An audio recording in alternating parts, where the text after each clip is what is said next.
नमस्कार। आज के इस बेहद दिलचस्प विश्लेषण में हम एक ऐसे खौफनाक सफर को डिकोड करने वाले हैं जो किसी भी क्राइम थ्रिलर से ज्यादा रोमांचक और डरावना है। हमारे पास मौजूद स्रोतों के आधार पर आज हम दुनिया के सबसे कुख्यात आपराधिक साम्राज्यों में से एक के क्रमिक विकास को समझेंगे।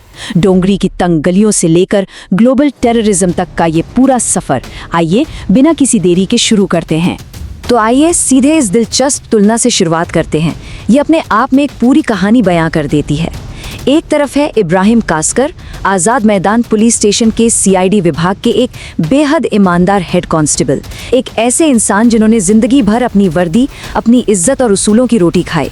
और ठीक दूसरी तरफ उन्हीं का अपना खून, उनका बेटा दाऊद इब्राहिम, जो आगे चलकर $25 मिलियन के इनाम वाला ग्लोबल टेररिस्ट बन गया।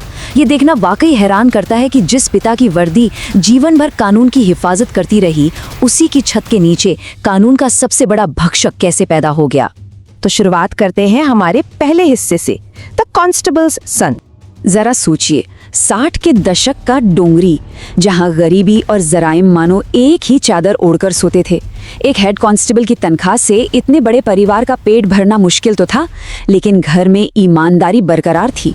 और उसी माहौल में पला बढ़ा दाऊद जब महज 14 साल का था, तब उसने अपनी पहली वारदात को अंजाम दिया। सड़क पर पैसे गिनते एक आदमी के हाथ से उसने नकदी छीनी और भाग निकला। जब उसके ईमानदार पिता को ये बात पता चली, तो उन्होंने अपनी वर्दी की इज्जत की खातिर बेटे को चमड़े की बेल्ट से तब तक पीटा जब तक उसकी पेट से खून नहीं निकलने लगा। लेकिन इस कठोर सजा ने उसे सुधारा नहीं, बल्कि उसके अंदर एक खामोश विद्रोह की आग सुलगा दी। हमारी स्रोतों में उसी रात से जुड़ी एक भविष्यवाणी का जिक्र है जो आज भी रोंगटे खड़े कर देती है। डोंगरी की तंग गलियों में रोने वाला वह बच्चा एक दिन पूरे देश को रुलाएगा। उस वक्त किसी को रत्ती भर भी अंदाजा नहीं था कि एक पिता की मार से पैदा हुआ गुस्सा आगे चलकर राष्ट्रीय सुरक्षा के लिए इतना बड़ा खतरा बन जाएगा। अब 70 के दशक के उस अंडरवर्ल्ड परिदृश्य को समझना बहुत जरूरी है। उस वक्त बंबई पर 3 बड़े नामों का राज था। हाजी मस्तान, जो अपनी सफेद मर्सिडीज और राजनेताओं से संबंधों के लिए मशहूर थे।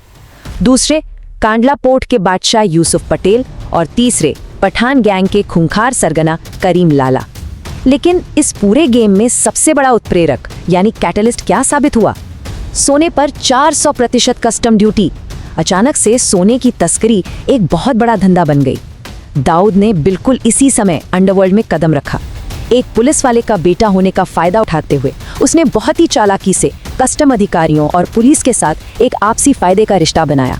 पुलिस दाऊद का इस्तेमाल पठान गैंग को कुचलने के लिए कर रही थी और दाऊद पुलिस को अपनी कामयाबी की सीढ़ी बना रहा था। आगे बढ़ते हैं दूसरे हिस्से की तरफ, बिल्डिंग द डी कंपनी।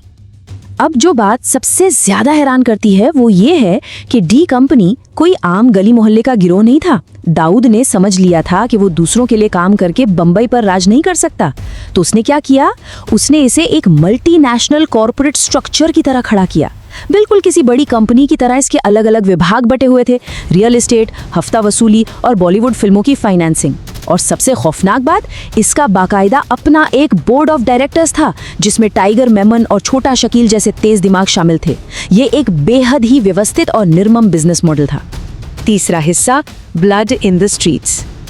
जैसे जैसे डी कंपनी की ताकत बढ़ी, मुंबई की सड़कों पर खुलेआम खून बहना शुरू हो गया। 1981 से 3 के बीच का ये खूनी दौर देखिए। 12 फरवरी 1981 की रात 1:30 बज रहे थे जब दाऊद के बड़े भाई साबिर को एक पेट्रोल पंप पर पठान गैंग ने गोलियों से छलनी कर दिया। बदला लेने के लिए 1982 में दाऊद ने पुलिस को सटीक टिप दी और मान्या सुर्वे का एनकाउंटर करवा दिया। और फिर 1983 की वो घटना जिसने सबको हिलाकर रख दिया, एक सेशंस कोर्ट के भीतर दिन दहाड़े अमीरजादा की हत्या। दाऊद ने सिर्फ 5 लाख रुपए की सुपारी देकर एक 20 साल के लड़के से ये कत्ल करवाया था। मुंबई के इतिहास में ऐसा पहली बार हुआ था कि कोर्ट के अंदर किसी डॉन की हत्या हुई हो। और इस भयंकर गैंग वॉर का नतीजा 50 से ज्यादा मौतें। जी हाँ, 1981 से 1985 के बीच बंबई की सड़कों पर 50 से ज्यादा गैंगस्टर मारे गए। इस खूनी संघर्ष के अंत में पठान गैंग पूरी तरह से खत्म हो चुका था और दाऊद बंबई का बेताज बादशाह बन गया। अब आते हैं चौथे हिस्से पर, द दुबई सिंडिकेट। 80 के दशक के मध्य तक आते आते कांस्टेबल का ये बेटा बम्बई की सड़कों से बहुत बड़ा हो चुका था। 1986 में पुलिस ने उसे पकड़ने का पूरा प्लान बना लिया था। गैर जमानती वारंट तक जारी हो चुका था, लेकिन पुलिस विभाग के ही किसी बड़े अधिकारी की एक टिप ने दाऊद को भागने का मौका दे दिया और वो सुरक्षित दुबई पहुंच गया। वहां से उसका एक नया ही अवतार शुरू हुआ। एक आलीशान महल से वो बॉलीवुड सितारों और राजनेताओं की मेजबानी करने लगा। वहां दाऊद की पार्टियों में जाना एक स्टेटस सिंबल बन गया था। और मजे की बात यह है कि वो वहीं बैठे बैठे इस सैटेलाइट फोन के जरिए पूरी बम्बई को कंट्रोल कर रहा था। पांचवा और शायद सबसे अहम हिस्सा 1993 ब्लास्ट्स एंड बियॉन्ड। 1992 में बाबरी मस्जिद विध्वंस और उसके बाद हुए दंगों ने बम्बई को बुरी तरह झकझोर दिया था। अंडरवर्ल्ड, जो अब तक सिर्फ पैसे की भाषा समझता था, वो भी सांप्रदायिक आधार पर बट गया। हमारा मकसद यहाँ केवल उपलब्ध स्रोतों और तथ्यों को निष्पक्ष रूप से सामने रखना है। जनवरी 1993 में दुबई में एक सीक्रेट मीटिंग हुई जिसमें पाकिस्तान की ISI और डी कंपनी के लोग शामिल थे।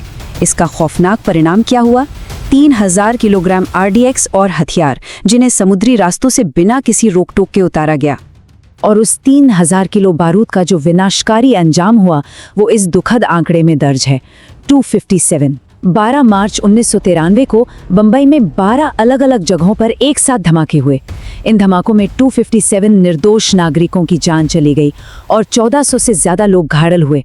भारत के इतिहास में पहली बार टाइम पेंसिल डेटोनेटर का इस्तेमाल किया गया था। दाऊद उस दिन भी दुबई में महफूज था, लेकिन इस पूरी तबाही का मास्टरमाइंड वही था। 1993 के इन धमाकों का एक और बड़ा असर हुआ। डी कंपनी हमेशा के लिए दो हिस्सों में बट गई। एक तरफ दाऊद इब्राहिम था, जिसने ISI के साथ हाथ मिलाया, कराची शिफ्ट हो गया और प्रॉक्सी वॉर शुरू कर दिया। वहीं दूसरी तरफ उसका सबसे खास आदमी छोटा राजन। निर्दोषों की जान जाने से वो इस कदर आहत हुआ कि उसने दाऊद से बगावत कर दी और अपना अलग गैंग बना लिया। और बस यहीं से इन दोनों के बीच एक बेहद खूनी ग्लोबल गैंग वॉर की शुरुआत हुई। इस टकराव के नतीजे पूरी दुनिया ने देखे। 1994 में दाऊद कराची शिफ्ट हुआ। फिर 2000 में बैंकॉक के एक होटल में दाऊद के हिटमैन ने छोटा राजन पर हमला किया। 48 गोलियां चलाई गई, लेकिन राजन घायल होने के बावजूद वहां से बच निकला।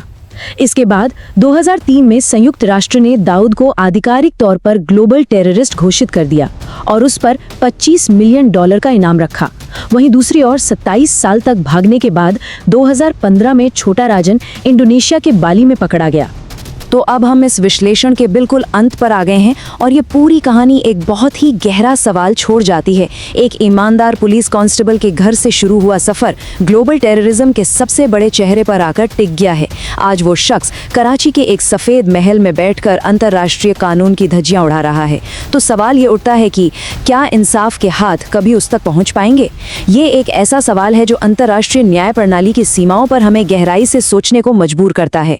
इस जटिल विषय को समझने के लिए आज हमारे साथ इस विश्लेषण में जुड़ने के लिए आपका बहुत बहुत धन्यवाद।